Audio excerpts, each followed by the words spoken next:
नमस्कार दोस्तों, चलिए जानते हैं राजस्थान की फटाफट 25 बड़ी खबरों को सिर्फ 10 मिनट में। लेकिन उससे पहले आप यह वीडियो किस जगह से देख रहे हैं हमें कमेंट में जरूर बताएं। अब कफ सिरप खरीदने पर भी फोन नंबर देना होगा। ICMR की रिपोर्ट में बड़ा खुलासा किया गया है कि कफ सिरप का दुरुपयोग बढ़ रहा है। इसी वजह से यह कदम उठाया जा रहा है ताकि दवाइयों की बिक्री पर निगरानी रखी जा सके और गलत इस्तेमाल रोका जा सके। अमेरिका के पूर्व राष्ट्रपति ट्रंप की पॉलिसी के तहत भारत से आने वाले सामान पर 50% टैरिफ लगा दिया गया है। इसमें कपड़े, जूते और ज्वेलरी जैसे उत्पाद सबसे ज्यादा प्रभावित होंगे। एक्सपर्ट्स मान रहे हैं कि इसका सीधा असर भारत के एक्सपोर्ट कारोबार पर पड़ सकता है। राजस्थान में ग्वार की पैदावार सबसे ज्यादा होती है, लेकिन इस बार किसानों ने बुवाई 21% कम कर दी है। वजह यह है कि किसान धीरे धीरे बाजरा, मूंगफली और कपास जैसी दूसरी फसलों की ओर शिफ्ट हो रहे हैं, क्योंकि इनसे उन्हें ग्वार के मुकाबले ज्यादा मुनाफा मिलने की उम्मीद है। बीकानेर में चलती ट्रेन में अचानक आग लग गई। घबराहट में यात्रियों ने किसी तरह जान बचाई। रेलवे की टीम ने तुरंत पहुंचकर आग पर काबू पाया। इस घटना की वजह से करीब 2 घंटे तक एक्सप्रेस रेल ट्रैक पर खड़ी रही और यात्रियों को भारी परेशानी झेलनी पड़ी। राजस्थान में बारिश ने हालात बिगाड़ दिए हैं। कई जिलों में खेत खलिहान डूब गए, जिससे किसानों की फसलें खराब हो रही हैं। एयरपोर्ट पर भी उड़ानें डाइवर्ट करनी पड़ी। वहीं बच्चों की सुरक्षा को देखते हुए कई स्कूलों में छुट्टियां घोषित कर दी गईं। लोगों को सावधानी बरतने की अपील की गई है। राजस्थान में RSEA का बड़ा प्लान सामने आया है। राज्य के सभी 33 जिलों में क्रिकेट स्टेडियम बनाने की तैयारी हो रही है। इससे स्थानीय खिलाड़ियों को अभ्यास की बेहतर सुविधा मिलेगी और भविष्य में बड़े स्तर के मैच भी इन जगहों पर कराए जा सकेंगे। राजगढ़ में चिंतामण गणेश की 15 फीट ऊंची प्रतिमा का इतिहास बेहद खास है। करीब 150 साल पहले इसे रेत और चूने से बनाया गया था। स्थानीय लोग इसे आस्था का प्रतीक मानते हैं और यहाँ दूर दूर से श्रद्धालु दर्शन करने आते हैं। राजस्थान कर्मचारी चयन बोर्ड ने क्लास 4 भर्ती परीक्षा की तारीखें घोषित कर दी हैं। लंबे समय से इस भर्ती का इंतजार कर रहे अभ्यर्थियों में अब उत्साह है। तिथियां तय होने से तैयारी में और तेजी आएगी और अभ्यर्थियों को परीक्षा की रूपरेखा साफ हो गई है।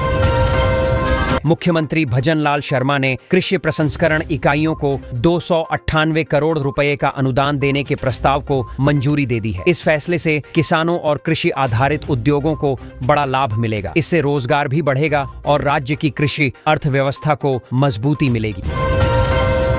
दिल्ली में मौसम खराब होने की वजह से कजाकिस्तान से आई फ्लाइट को जयपुर भेजना पड़ा। विमान को सुरक्षित उतारा गया और यात्रियों को कोई परेशानी नहीं हुई। एयरपोर्ट अथॉरिटी ने बताया कि मौसम साफ होते ही फ्लाइट को दोबारा दिल्ली ले जाया जाएगा। राज्य सरकार किसानों की मदद के लिए अब डिजिटल प्लेटफॉर्म तैयार कर रही है। इसके जरिए किसानों को खेती से जुड़ी जानकारी और बाजार की सुविधा आसानी से मिलेगी। सरकार का कहना है कि इस कदम से किसानों की पैदावार और आमदनी दोनों में बढ़ोतरी होगी। राजस्थान की वीडियो भर्ती परीक्षा की तिथि में बदलाव किया गया है। पहले यह परीक्षा सितंबर में होनी थी, लेकिन अब इसे 2 नवंबर को आयोजित किया जाएगा। उम्मीदवारों को नए एडमिट कार्ड जारी किए जाएंगे और आयोग ने इसकी आधिकारिक घोषणा कर दी है। श्री गणेश चतुर्थी मेले के दौरान ट्रैफिक व्यवस्था में बदलाव किया गया है। पुलिस ने रूट डायवर्जन और पार्किंग की नई योजना लागू की है ताकि श्रद्धालुओं को परेशानी न हो। लोगों से अपील की गई है कि वे ट्रैफिक पुलिस की गाइडलाइन का पालन करें। राजस्थान में फर्जी प्रमाण पत्र के सहारे नौकरी करने वाले 4 शिक्षकों पर सरकार ने बड़ी कार्रवाई की है। जांच में आरोप सही पाए जाने पर उन्हें सेवा से हटा दिया गया। इस कदम से शिक्षा विभाग ने स्पष्ट संदेश दिया है कि धोखाधड़ी करने वालों को अब बिल्कुल बख्शा नहीं जाएगा। राजस्थान सरकार ने गांवों में खेल सुविधाओं को बढ़ावा देने के लिए बड़ा फैसला लिया है। अब प्रत्येक गांव में विशेष खेल का मैदान बनाया जाएगा ताकि ग्रामीण युवाओं को खेल कूद के अवसर मिल सके। इस पहल से न केवल प्रतिभा को निखार मिलेगा, बल्कि खेलों के प्रति रुचि भी बढ़ेगी।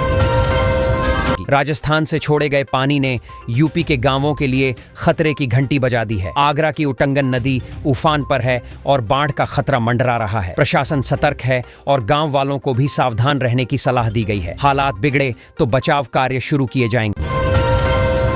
रेलवे महाप्रबंधक अमिताभ ने 71वीं Akhil Bharatiya railway table tennis championship का शुभारंभ किया है। इस प्रतियोगिता में देश भर से रेलवे टीमों के खिलाड़ी हिस्सा ले रहे हैं। आयोजन का मकसद कर्मचारियों को खेलों से जोड़ना और उनमें प्रतिस्पर्धात्मक भावना को बढ़ावा देना है। माहौल काफी उत्साहपूर्ण रहा। गणेश चतुर्थी पर्व को लेकर नगर निगम ग्रेटर ने शहर में सफाई व्यवस्था को मजबूत कर दिया है। हर वार्ड में विशेष टीमों को तैनात किया गया है ताकि कहीं भी गंदगी न फैले। अधिकारियों का कहना है कि त्योहार के दौरान साफ सफाई और जल भराव रोकने पर खास ध्यान दिया जा रहा है। राजस्थान के मुख्यमंत्री भजनलाल शर्मा ने 2 बड़े भूमि आवंटन प्रस्तावों को मंजूरी दे दी है। ये फैसले विकास योजनाओं को गति देने और आम जनता को लाभ पहुंचाने के लिए माने जा रहे हैं। सरकार का दावा है कि इससे निवेश के अवसर बढ़ेंगे और क्षेत्रीय विकास को भी मजबूती मिलेगी। राजस्थान में जेल से धमकी भरे कॉल का मामला फिर सामने आया है। इस बार बीजेपी नेता को फोन कर 2 करोड़ रुपए की रंगदारी मांगी गई। पुलिस ने कॉल डिटेल्स खंगालना शुरू कर दी है और मामले की गंभीरता को देखते हुए सुरक्षा भी बढ़ाई गई है। कोटा को जल्द ही उत्तर भारत का प्रमुख मेडिकल हब का दर्जा मिलेगा। लोकसभा अध्यक्ष ओम बिरला ने यहां कई नई मेडिकल सुविधाओं का लोकार्पण किया। सरकार का मानना है कि इन सुविधाओं से न सिर्फ कोटा बल्कि आसपास के राज्यों के मरीजों को भी राहत मिलेगी। ग्राम विकास अधिकारी भर्ती परीक्षा अब स्थगित कर दी गई है। पहले यह परीक्षा सितंबर में होनी थी, लेकिन अब इसे नवंबर में आयोजित किया जाएगा। अभ्यर्थियों को तैयारी के लिए अतिरिक्त समय मिल गया है। हालांकि अचानक बदलाव से कई छात्रों में नाराजगी भी है। झालावाड़ में पुलिस ने चौंकाने वाला खुलासा किया है। नशे का सौदागर एक आर्मी का जवान निकला जिसने 7 लोगों की अपनी टीम बना रखी थी। वह लंबे समय से यह धंधा कर रहा था। पुलिस ने गुप्त सूचना पर कार्रवाई करते हुए उसे पकड़ लिया और बड़ा नेटवर्क ध्वस्त किया। रेलवे ने युवाओं के लिए शानदार मौका निकाला है। इस बार 10वीं और ITI पास उम्मीदवारों के लिए करीब 2865 पदों पर भर्ती होगी। आवेदन प्रक्रिया ऑनलाइन रहेगी और ऑफिशियल नोटिफिकेशन से सारी डिटेल मिल जाएगी। मतलब अब तैयारी करने वालों के पास रोजगार का अच्छा अवसर है। राजस्थान पुलिस ने अवैध शराब तस्करी पर बड़ी कार्रवाई की है। 1 करोड़ की शराब पकड़ी गई और 2 लोग गिरफ्तार भी हुए। पुलिस का कहना है कि यह शराब तस्करी के लिए ले जाई जा रही थी। अब पूरे नेटवर्क की जांच की जा रही है ताकि इस काले धंधे का पर्दाफाश हो सके। सीमेंट बिलकर में छुपाकर ले जाई जा रही 85 लाख की शराब को पुलिस ने पकड़ लिया। यह कार्रवाई गुप्त सूचना के आधार पर की गई। बताया जा रहा है कि इस शराब की सप्लाई बाहर भेजने की तैयारी थी। फिलहाल पुलिस ने शराब जब्त कर ली है और आरोपियों से पूछताछ की जा रही है। राजस्थान ITI एडमिशन 2025 का दूसरा राउंड सीट अलॉटमेंट अब जारी होगा। जिन बच्चों ने आवेदन किया है वे वेबसाइट से अपनी सीट देख पाएंगे। सीट मिलने के बाद डॉक्यूमेंट वेरिफिकेशन और रिपोर्टिंग जरूरी होगा। पूरा शेड्यूल आधिकारिक वेबसाइट पर अपलोड कर दिया गया है। जयपुर में बहुत बड़ा विकास प्रोजेक्ट शुरू होने वाला है। करीब 3700 करोड़ की लागत से 95 एकड़ में राजस्थान मंडपम और GCC टावर का निर्माण होगा। इससे प्रदेश की पहचान को नई ऊंचाई मिलेगी और साथ ही रोजगार और पर्यटन के नए अवसर पैदा होंगे। इसे राज्य के लिए गेम चेंजर माना जा रहा है। राजस्थान के एक गांव में बारिश बुलाने के लिए अजीब परंपरा निभाई गई। ग्रामीणों ने गधे को गुलाब जामुन खिलाए और गांव के मुखिया को गधे पर उल्टा बैठाकर श्मशान के चारों ओर घुमाया। लोगों का मानना है कि इससे बारिश होती है। वहां मौजूद लोग इसे देखकर हैरान भी हुए और मुस्कुराए भी। राजस्थान सरकार ने युवाओं के लिए लैंग्वेज लैब खोलने का फैसला किया है। यहाँ विदेशी भाषाएं सिखाई जाएंगी ताकि युवा विदेशों में नौकरी पाने के लिए तैयार हो सकें। सरकार का दावा है कि इससे करियर को नई दिशा मिलेगी। यह कदम रोजगार और शिक्षा दोनों के लिहाज से अहम है। एनालिस्ट कम प्रोग्रामर और उप निदेशक परीक्षा में 7000 से ज्यादा अभ्यर्थियों ने भाग लिया। परीक्षा दोनों चरणों में हुई और कड़ी निगरानी रखी गई। अब परिणाम का इंतजार है। यह परीक्षा बेहद प्रतिस्पर्धी रही और अभ्यर्थियों में खासा उत्साह देखा गया। सरकार ने आंकड़े जारी भी कर दिए।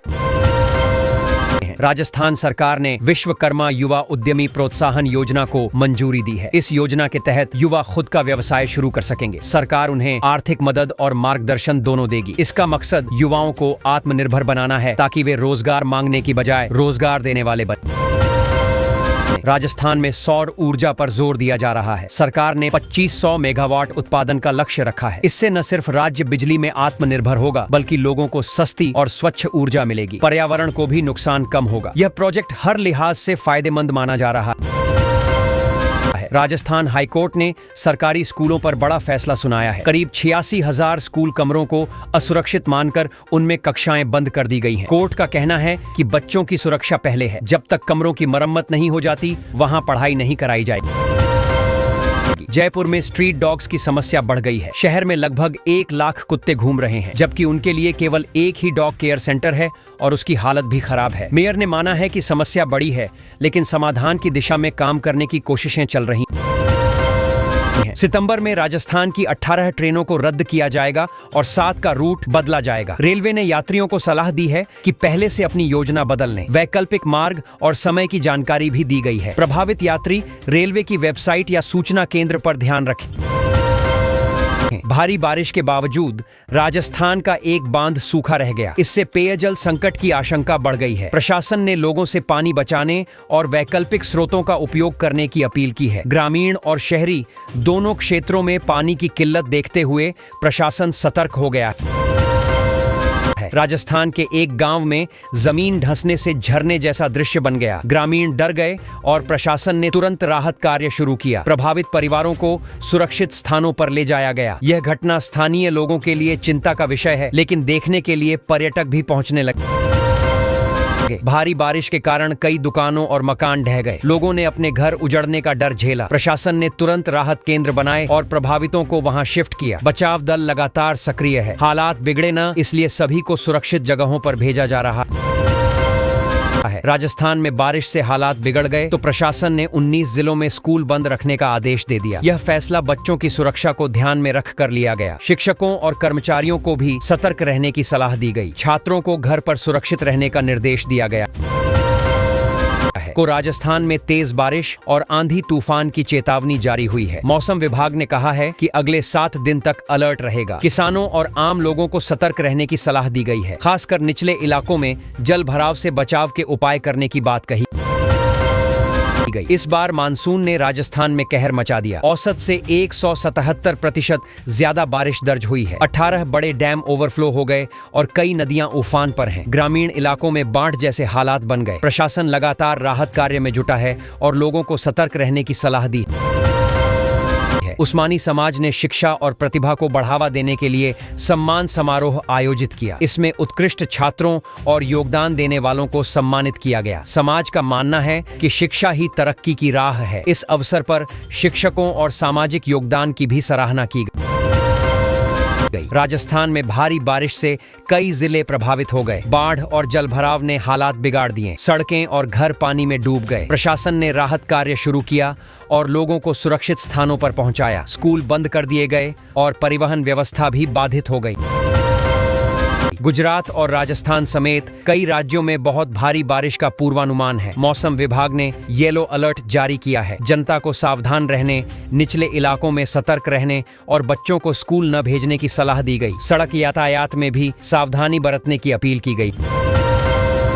राजस्थान हाउसिंग बोर्ड ने आम लोगों के लिए सस्ते घर की योजना शुरू की है। अब मात्र 7,60,000 रुपए में मकान मिलने का मौका है। इस योजना के तहत 4 शहरों में नए आवासीय प्रोजेक्ट लॉन्च किए गए हैं। इसका मकसद कम आय वाले परिवारों को घर उपलब्ध कराना है।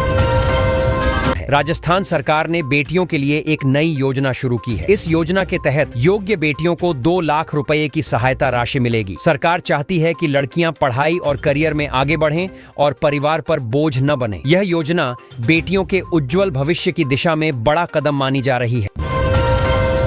राजस्थान का मौसम बदल गया है और कई जिलों में बारिश की संभावना जताई गई है। मौसम विभाग के अनुसार आज 4 से 5 जिलों में तेज बारिश हो सकती है। उमस और गर्मी से परेशान लोगों को राहत मिलने की उम्मीद है। किसानों के लिए भी यह बारिश फायदेमंद साबित हो सकती है।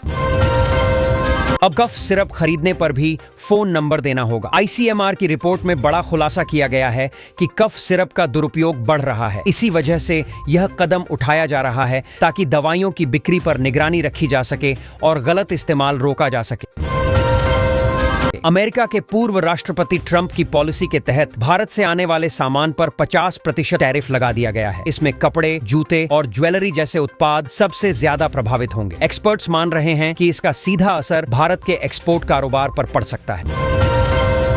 राजस्थान में ग्वार की पैदावार सबसे ज्यादा होती है, लेकिन इस बार किसानों ने बुवाई 21% कम कर दी है। वजह यह है कि किसान धीरे धीरे बाजरा, मूंगफली और कपास जैसी दूसरी फसलों की ओर शिफ्ट हो रहे हैं, क्योंकि इनसे उन्हें ग्वार के मुकाबले ज्यादा मुनाफा मिलने की उम्मीद है।